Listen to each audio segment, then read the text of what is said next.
In today's speedrun, I modded the game to add a new randomized world type. Everything that isn't part of a structure is replaced by any other solid block in each dimension, so things are gonna get a bit wild. By the way, I got kinda hungry making this video, so I'm gonna need a big, fat, juicy sub to hold me by. Now let's get into it. First of all, you must be thinking, where do you even begin with something like this? Well, right off the bat, I think the best idea here is to find some TNT.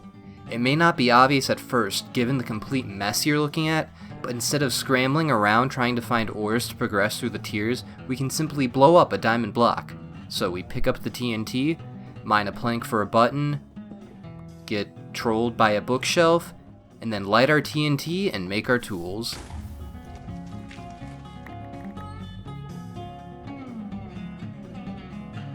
The next step is the same as any other Minecraft speedrun. Mine some iron blocks and then make 11 buckets.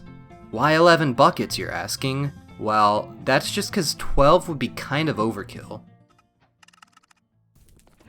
But for real, we need to scoop up enough scattered lava and water to cast a portal, cause natural pools seem to get eaten by the randomizer. Along the way we pick up some other goodies that'll help us during the run, like more diamond blocks, some gold blocks, a netherite block, gravel, and hay.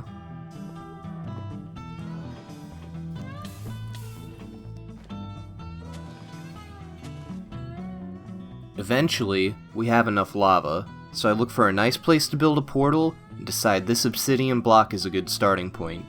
We set up a scuffed variation of the standard Tetris block setup we usually use, and cast our portal with a lot of inventory hotkeying.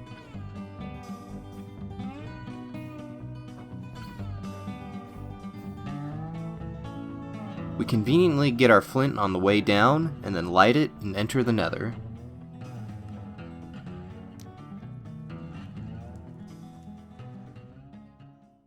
This mod makes the initial terrain generation kinda dicey, with lots of stuttering and lag spikes, so I like to give things some time to settle before we go running off. We use this time to do some crafting, upgrade everything to netherite, and take in our surroundings. Lucky for us, we're in what used to be a crimson forest, so we can skip the bastion because we're gonna have lots of dudes to trade all these randomized gold blocks with. It's just a matter of containing them and dealing with the hogs first.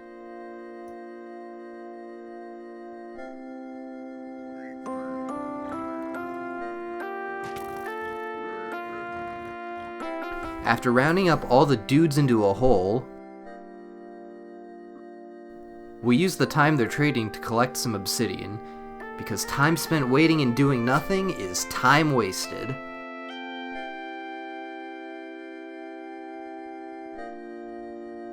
I admire the massive lava fall and then collect my trades. Seeing I have everything I need, I use the pie chart to find my fortress.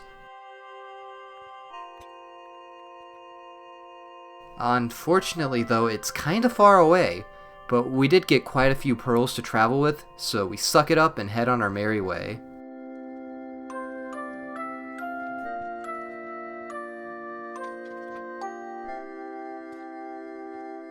Hope you're enjoying the cursed nether water, by the way.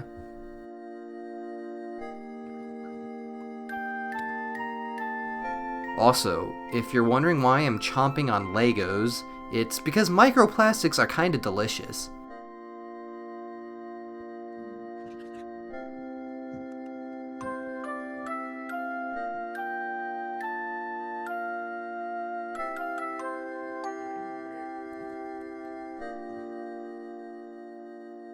After some traveling, the fortress finally comes into view, and we pearl over to the spawner and start collecting our blaze rods. We kill the first wave, open up the spawner, and then pass the time by cleaning out my inventory and building our first portal.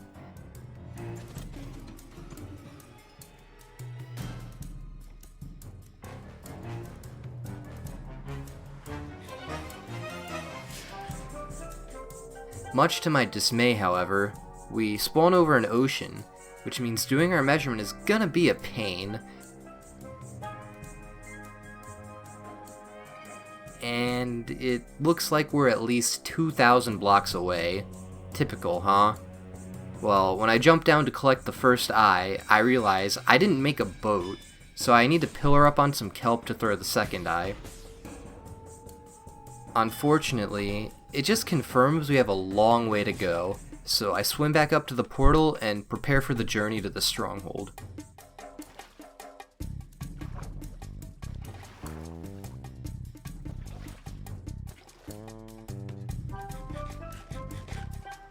We still need one more rod, and our first wave back doesn't give it to us. So I pre-craft beds and clean the inventory once more before finally getting our 6th rod.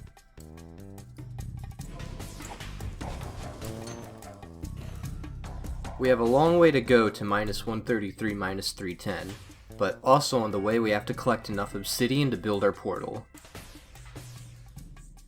Good thing we made a netherite pickaxe to speed up this obsidian mining, huh?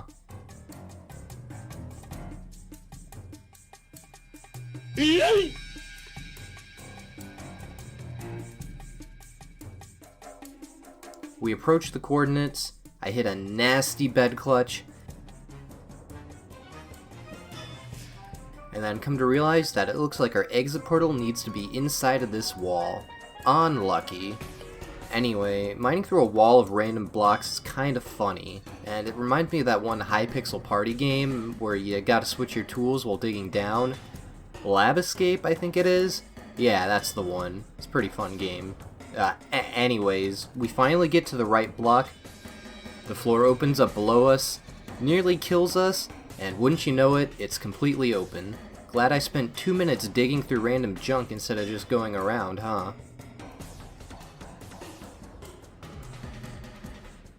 Nevertheless, we hit the I Spy, and it's time for some sick Stronghold nav.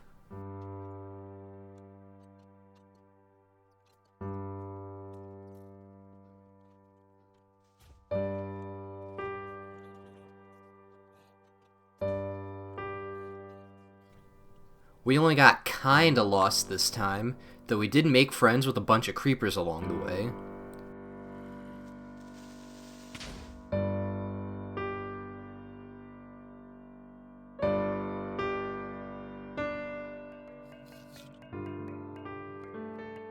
We enter the end and prepare for the 1 cycle.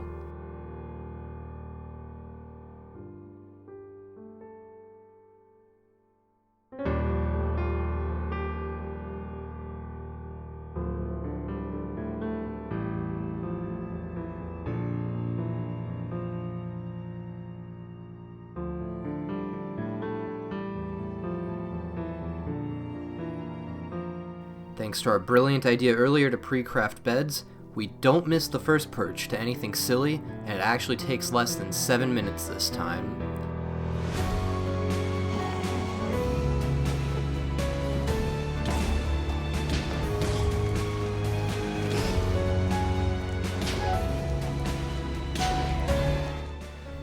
With some assistance from God knows what exploded outside the fountain, we get a clean kill for a final time of 22:36. Shoutouts to Duncan for making this mod. Thanks for watching, and I'll see you next time. Bye-bye.